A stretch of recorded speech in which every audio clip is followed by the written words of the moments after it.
Hello दोस्तों, नमस्कार। आइए बात करते हैं आज के मुख्य समाचार तथा देश, राज्य और विदेश की तमाम बड़ी खबरों पर। पहली खबर, आज देश को 4 नए वंदे भारत ट्रेन मिलने जा रही है। पीएम नरेंद्र मोदी ने आज 8 नवंबर को इन सभी वंदे भारत ट्रेन को हरी झंडी दिखाएंगे। आज पीएम नरेंद्र मोदी ने 2 दिन के दौरे पर काशी विश्वनाथ के दौरे पर हैं और यहीं से वंदे भारत को हरी झंडी दिखाएंगे। और आज शनिवार को काशी से खजुराहो वंदे भारत समेत कुल 4 ट्रेनें उद्घाटन करेंगे। आज भारत देश के वंदे मातरम के 150 साल पूरा होने पर पीएम मोदी ने स्मरणों का उत्सव शुभारंभ किया।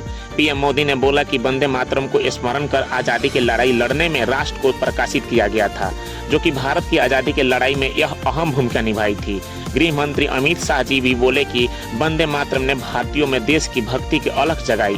और फिर अमित शाह बिहार के विधानसभा चुनाव के पहले चरण का निरीक्षण करने बिहार दौरे पर चले गए। आगे पूरी खबर बिहार विधानसभा के चुनाव से जुड़ी हुई है। क्या बिहार विधानसभा चुनाव में बम्पर वोटिंग से विद्रोह की आग जल उठी है, या फिर बम्पर वोटिंग नीतीश कुमार की वापसी सुनिश्चित कर चुकी है? पिछले चुनाव से इस बार 13% ज्यादा वोट पड़ी हुई है।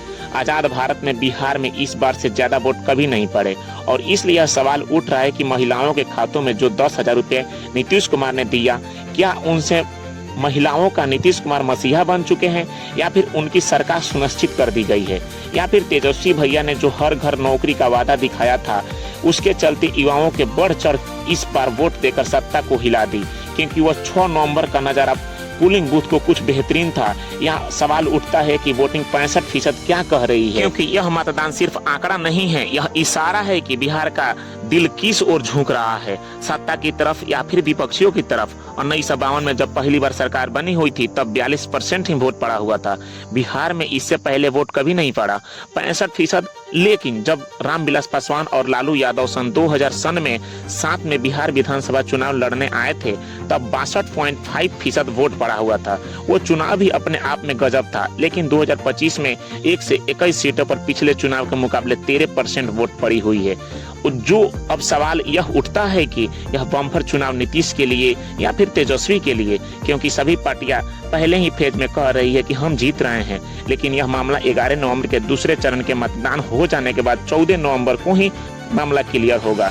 चुनाव आयोग ने खुद कहा है कि यह साधारण चुनाव नहीं है। आपसे मेरी गुजारिश है कि आप अब तक मेरे इस चैनल को सब्सक्राइब नहीं किए हैं तो सब्सक्राइब कर लीजिएगा। सब्सक्राइब कर लीजिएगा तो अच्छा ही होगा। बिना दाएं बाएं किए या फिर बिना पक्षपात किए आपको अच्छी खबर मेरे चैनल द्वारा मिलती है। बिहार विधानसभा चुनाव को लेकर के माहौल काफी गर्म हो गया है। पहले ही चरण की मतदान हो चुकी है। दूसरे चरण की मतदान के लिए सभी पार्टियां पूरी तैयारी में लग चुकी है। दूसरे चरण से पहले नेताओं की रैलियां तथा बयानबाजी काफी तेजी से वायरल हो रही है। औरंगाबाद में एक रैली को संबोधित करते हुए प्रधानमंत्री नरेंद्र मोदी कहा, आरजेडी और कांग्रेस एक निशाना साधा। उन्होंने कहा कि कांग्रेस को खुद आरजेडी के वादों पर भरोसा नहीं है, इसलिए वह आरजेडी के घोषणा पत्र की बात नहीं करती। पीएम नरेंद्र मोदी ने खुद यह बात का खुलासा किया कि बिहार की जनता तथा बिहार का युवा खासकर आरजेडी और कांग्रेस के वादों को झूठ मानकर खारिज कर चुकी है। उन्होंने कहा कि पहले चरण की मतदान में करीब 65% मतदान हुआ, जो अब तक का सबसे रिकॉर्ड में सबसे ज्यादा। प्रधानमंत्री नरेंद्र मोदी के मुताबिक यह दिखता है कि बिहार की जनता खुद एनडीए सरकार लाना चाहती है और बिहार की जनता अब जंगल राज नहीं चाहती और बिहार के नौजवान आरजेडी के वादों के बजाय एनडीए के काम और इरादों पर भरोसा करती है। कांग्रेस के प्रदेश अध्यक्ष आरजेडी ने खुद अपने जनसभा मंच पर अपमानित किया। आरजेडी ने कांग्रेस को सिर्फ वही सीटें दी जिससे वो खुद आरजेडी ने 35 से 40 साल तक नहीं जीत पाई थी। आरजेडी ने कांग्रेस के कनपट्टी पर रखकर बंदूक मुख्यमंत्री की पद की चोरी कर ली। प्रधानमंत्री नरेंद्र मोदी ने जनसभा को संबोधित करते हुए कहा कि बिहार की जनता आप लोग हैं, कृपया आप लोग ही बताइए, जो अपने साथियों को धोखा दे सकता है वो आगे अपने राज्य के सगे हो सकते हैं क्या? आपका भला कर सकता है क्या? ये वादे पूरे कर सकता है क्या? मेरे प्यारे देशवासियों, कहते हुए प्रधानमंत्री नरेंद्र मोदी ने कहा कि यह आरजेडी और कांग्रेस के लोग अपमान और गाली गलौज की राजनीति करते हैं। औरंगाबाद के बाद प्रधानमंत्री मोदी ने भभुआ के लिए रवाना हो गए, जहां पर एक अपनी जनसभा को संबोधित करना था।